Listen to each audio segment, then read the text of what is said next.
In this news roundup of the week for 25th of January 2023. Pressure builds for the West to send tanks to Ukraine, but Germany continues to block the donations. China marks a major demographic milestone as its population begins to decline for the first time. The British government blocks Scotland's trans self-ID bill, but confusion runs amok in Westminster anyway. And in this week's short forward, following Jacinda Ardern's resignation, I consider the underrated value of self-awareness. My name is Mallen Baker. This is the Mallen Baker Show. This is a British Challenger tank. Britain is going to be sending 14 of them to Ukraine, it was announced this week, and it's a much heavier and better armoured vehicle than anything currently in use on the Ukraine battlefields. Ukraine is delighted to receive them. Well, at least they're not the brand new Ajax tanks that the British spent £3.5 billion developing, only to find that they're so noisy and prone to vibrations that they can only travel at half the designated speed and people can only use them for 90 minutes at a time. Money well spent there. But I digress. This, on the other hand, is a Leopard 2 tank. It is apparently considered to be the best tank in service. There are 2,000 of them in the arsenals of 13 Ukraine-supporting European nations. Ukraine would really like to receive some of those. And not just because they're good, but also because there are so many of them, there's an abundance of spare parts, which comes useful in practice. Except they are German-built, and the owners of them are not allowed to send them to Ukraine without the German government's permission, which it is reluctant to give. The German Defence Secretary said that Germany would not go it alone by giving Leopard 2 tanks to Ukraine, and it was suggested that they would only do so if the United States would do likewise. Poland is keen to donate some of its tanks, but has been blocked from doing so, a fact which it has been growing increasingly frustrated with, to the extent where it said it might as well send them anyway, whatever the Germans think about it. Now, I trust the knowledge of military strategy that is informing these discussions, in the face of which I am a know-nothing idiot. But I thought, from the early days of the war, that what we'd shown was that just how useless tanks had become in the era of modern anti-tank weapons that are cheap and highly mobile. Indeed, I recall reading some articles that were no doubt premature and overexcited, saying that this was the death knell for the old-style tanks in modern warfare. And yet, here we are today, and what we're now told will make the strategic difference is for Ukraine to have modern tanks. At the end of the day, the people in battle know what they need. There's certainly plenty of testimony from Ukrainians on the ground how much harder it is to work with the Soviet-era junk that they have right now, by which I mean these, the T-64 and the T-72 tanks, the main features on both sides. Russia is not a fan of tank donations to Ukraine, unsurprisingly, and the deputy head of the National Security Council, Dmitry Medvedev, returned to a theme we thought we'd moved on from. Yes, the threat of nuclear war. If Russia was defeated in Ukraine, he said, it could go horribly pear-shaped. It never occurs to any of them to draw the following elementary conclusion from this. The loss of a nuclear power in a conventional war can trigger the start of a nuclear war. And he then outlined the claims that this statement depended upon. Nuclear powers have never lost major conflicts on which their fate depends. Now that's a great line, isn't it? So a nuclear power can invade a neighbour, one that wasn't making any moves to invade them first, and then declare that the winning of that war that they started is one on which its fate depends. Now, it's typical of Medvedev, who has become an expert in the use of inflammatory rhetoric. It isn't to be underestimated, however, to suggest that this is necessarily just a line that gets trotted out, because it can be both ridiculous while also reflected in how the leadership genuinely thinks, at least up to a point.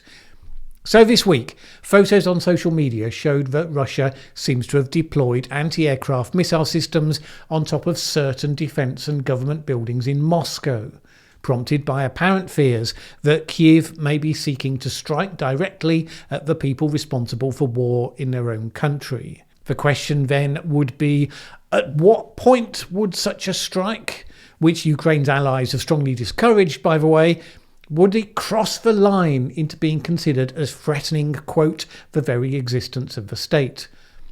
At the World Economic Forum meeting in Davos, President Zelensky said in a video speech that Ukraine aims to gain back all of its territory, including Crimea. Putin's spokesman Peskov responded by saying that attacks from Ukraine on Crimea would push things, quote, to a new level that will not bode well for European security. All in all, the tone of voice from the Kremlin does rather feel as though it's sinking in, at least to some extent, that defeat could realistically be on the cards. And they're now arguing and threatening the Western allies to seek to persuade them that they should not bring such a thing about for fear of the consequences. You don't do that unless you think it might happen. Now, I don't know how significant a mental shift that is. The presumption right now is that Russia continues to plan a spring offensive with newly mobilised forces with the aim of achieving as much of its original war aims as possible. And operations with Belarus suggest potential plans for a revised invasion of the north from that direction, although the evidence currently suggests not until later in 2023, if at all.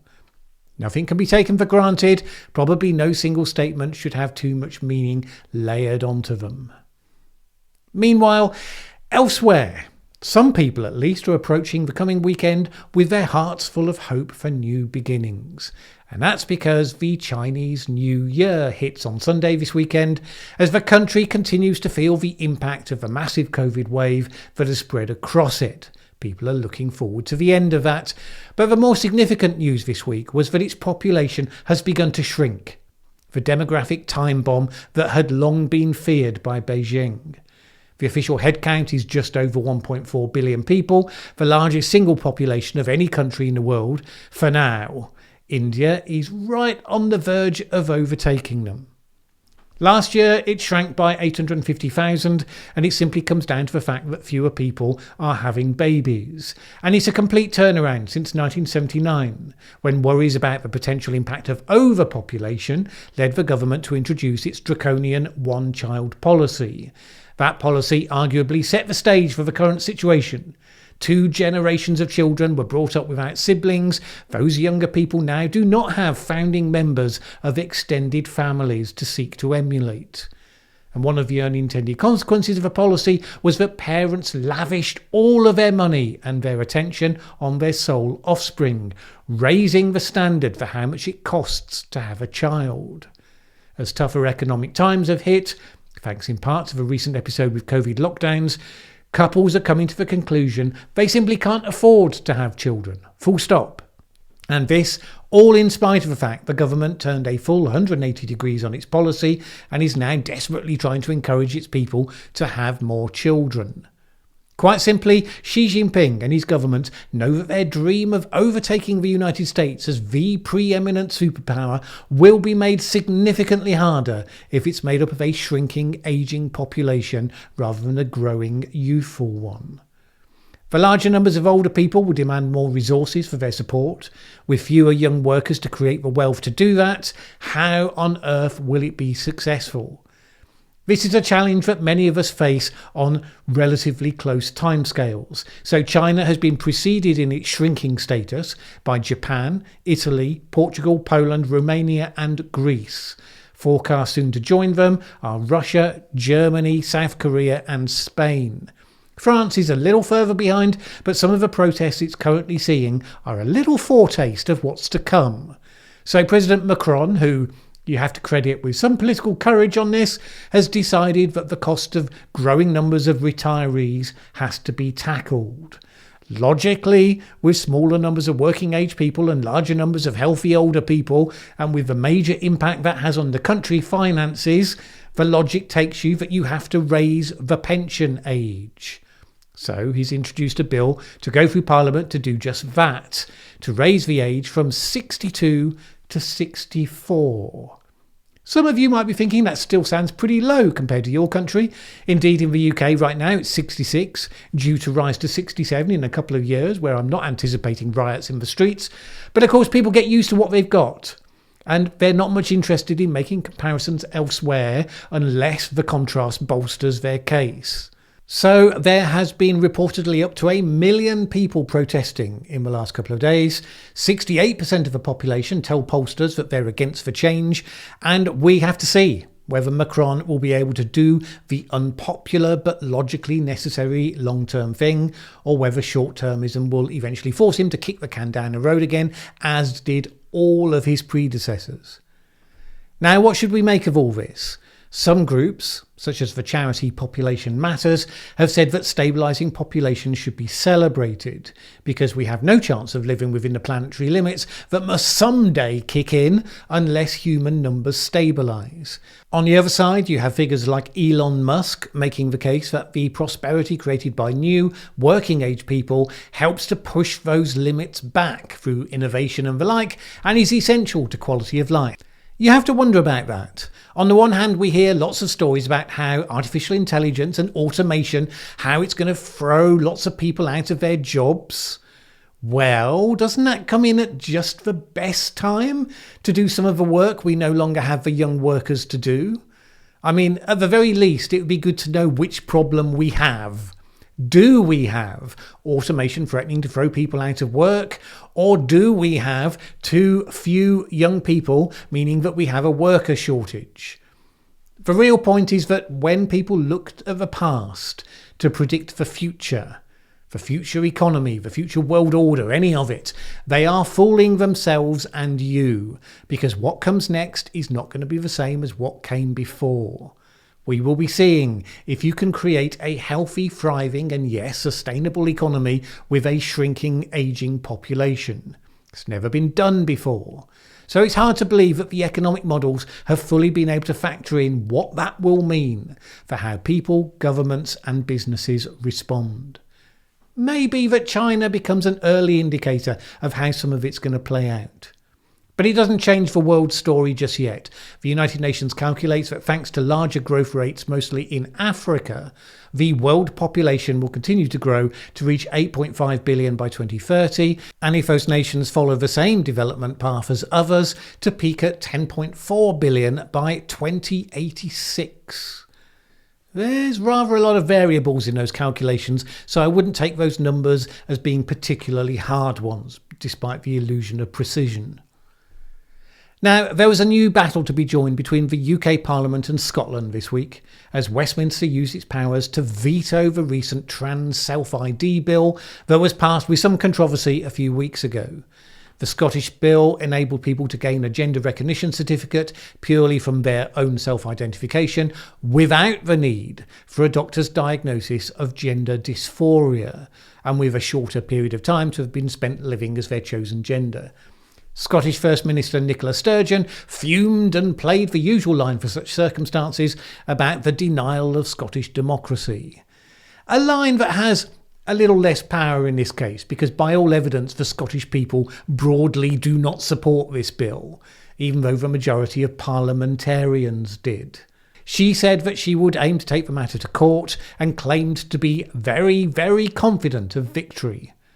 But this week, Scotland's leading legal authority, Lord Hope of Craigshead, a former Deputy President of the UK Supreme Court, said that, on the contrary, she had practically zero chance of being successful.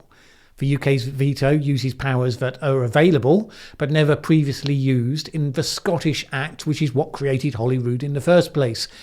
And the 13-page statement of reasons that the government published centred on the impact on UK-wide equalities legislation that the Scottish bill would have. Lord Hope said this: "It's a very detailed document. Indeed, it's a very devastating document for those who seek to preserve the bill as it is at the moment." Just in case you were thinking, that suggests that the Conservatives, rightly or wrongly, depending on your perspective, have gotten their position clear on trans issues to the degree of being prepared to take bold action. Well, it's not quite how it played out. Because at the same time that was going on, Parliament was debating a proposal from the government, sort of, to ban trans conversion therapy. This is one of those areas where things get rather confusing, at least to me. The initial bill to ban conversion therapy was focused on gay conversion therapy, prompted by the history and, in a few places, the current reality of people trying to cure people of being gay. Theresa May initially also suggested it should cover trans-identified people, but Boris Johnson dropped that aim, saying it was too complicated. Now apparently it's back.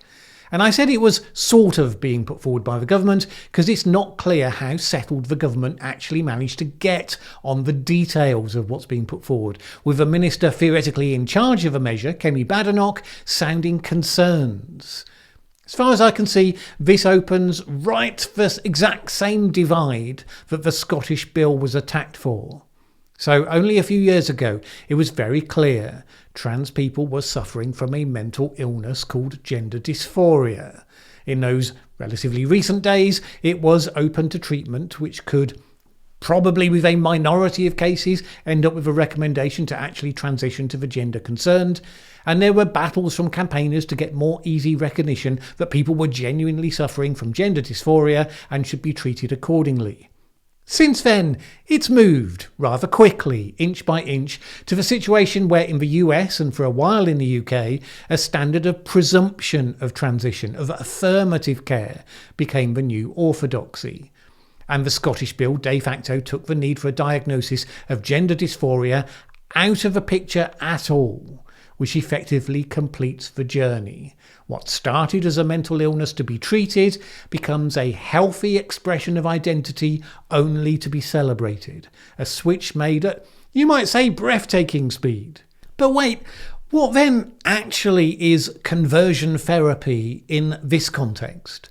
If someone with gender dysphoria presents to a doctor, and that doctor feels that transition and all that comes with it probably isn't right for this particular patient given the range of mental issues that they have, is that discussion in danger of being conversion therapy? If a teenager with gender dysphoria discusses it with their parents and they encourage them to wait and see if they change their mind about wanting to transition, is that in danger of being conversion therapy? What about if the parents just hate the idea and try to talk their child out of it in the way that parents do about all sorts of things? Does that count? Now, a government minister, Michelle Donnellan, said that parents, teachers and doctors would not be criminalised.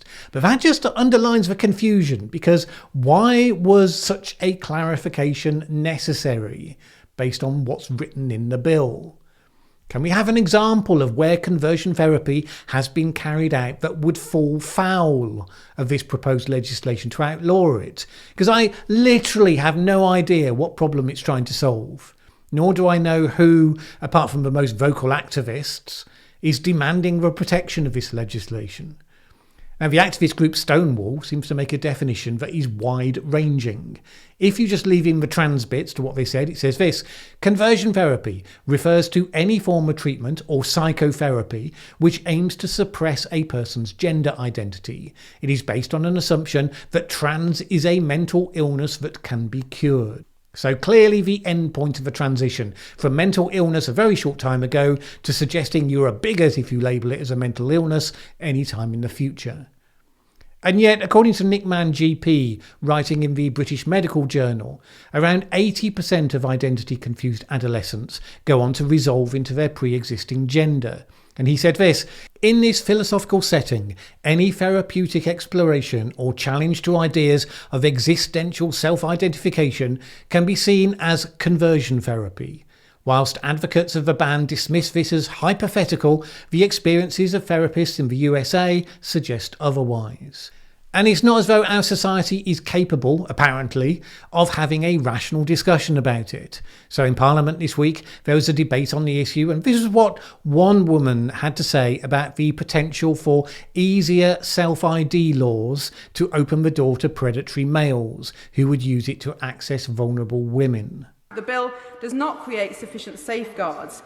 And I think, indeed, the government is very right to be concerned about fraudulent and malign applications, with the implications for child safeguarding. Now, this morning in the Education Select Committee, we had Professor Alexis Jay, who, of course, chaired the inquiry into institutional child sexual abuse.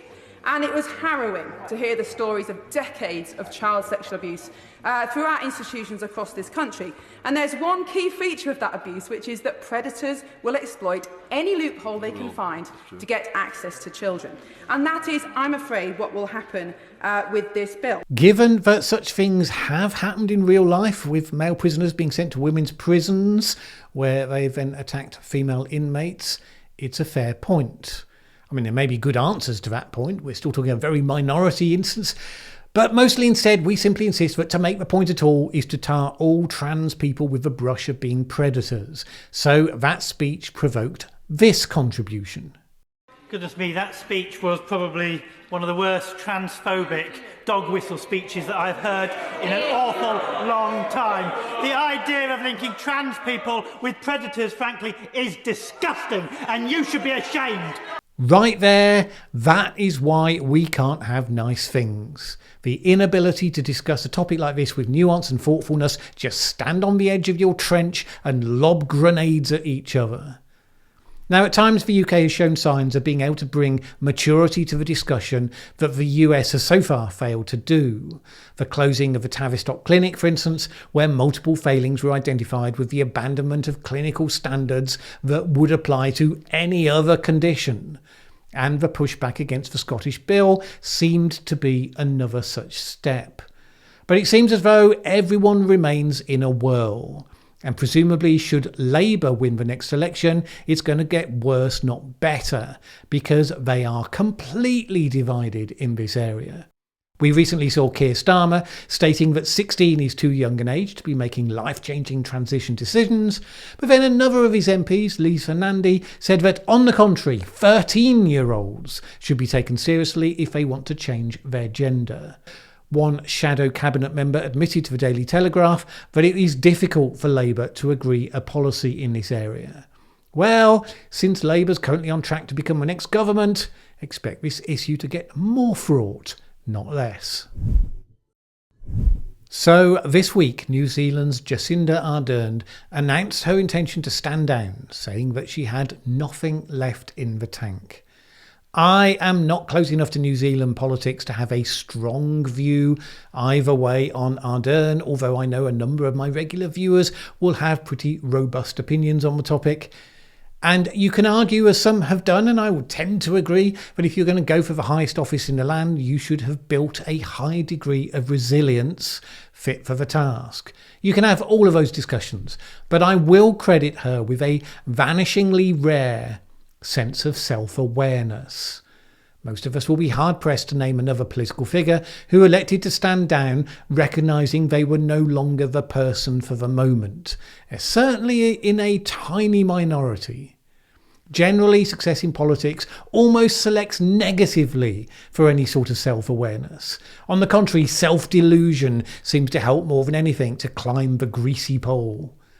In the absence of term limits, and even occasionally in spite of them, see Putin's Russia for example, very few senior politicians will ever find the thought crossing their minds that it might be time to quit. That's why there's a well-known saying that all political careers ultimately end in failure. The Liberal Democrat's Paddy Ashdown was one of the exceptions in the UK, and he coined the phrase when he resigned that it was better to leave and have people asking why did he go than to stay until people were asking, why doesn't he go? There's more to self-awareness, of course, than just knowing when to move on. Understanding your own weaknesses, your own biases, so that you can balance for them. Good and confident leaders understand this. They hire the best people who are good at the things that they are not. Bad and unself-aware leaders do the opposite.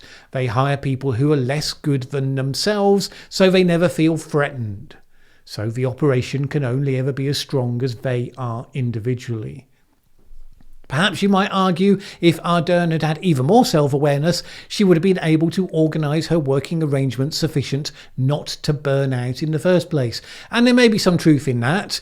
Although, let's face it, the issues have been tougher over the last 5 years than most. I excuse her failing to do that as well. Wishy-washy, though no doubt that makes me. Either way, self-awareness is something that is worth cultivating. It helps you to understand how you can go wrong and to structure your life in a way to compensate. Now, I wouldn't claim personally to have perfected it in any way, but I have had a lifelong commitment to practicing it. Ever since I realised, for example, in my late teens, that I have a personality that can be susceptible to addictive tendencies. How did I learn that?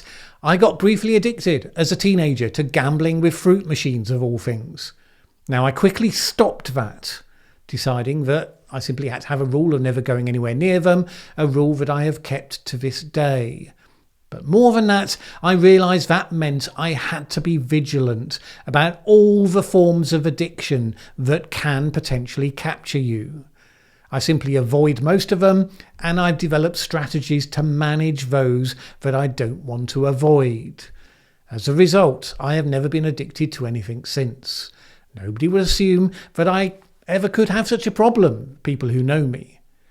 But I know that the capacity is there. I notice it lurking from time to time. That element of self-awareness has saved my life from lots of negative consequences. Oh, and yes, I'm also self-aware enough to know that there's almost certainly some aspects of myself that I'm completely blind to, and it would benefit me to see more clearly.